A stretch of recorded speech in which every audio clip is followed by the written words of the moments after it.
Start. Hello friends, मेरा नाम है विप्लव और आप देख रहे हैं जनरल मासा यूट्यूब चैनल। अगर आपने मेरे चैनल को अभी तक सब्सक्राइब नहीं किया तो प्लीज़ सब्सक्राइब करें एंड लाइक एंड शेयर करना बिल्कुल भी ना भूलें।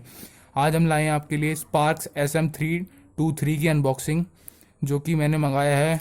ये मैंने परसों बुक किया था और आज मुझे डिलीवर हुआ है, तो मैं सोच रहा हूँ जस्ट एक इसकी वीडियो बना लूँ और आप लोगों को भी दिखा लूँ।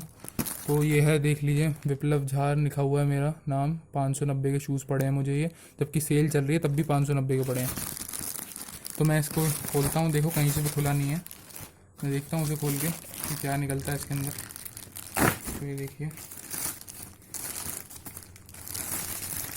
कुछ इस प्रकार का डब्बा निकल रहा है।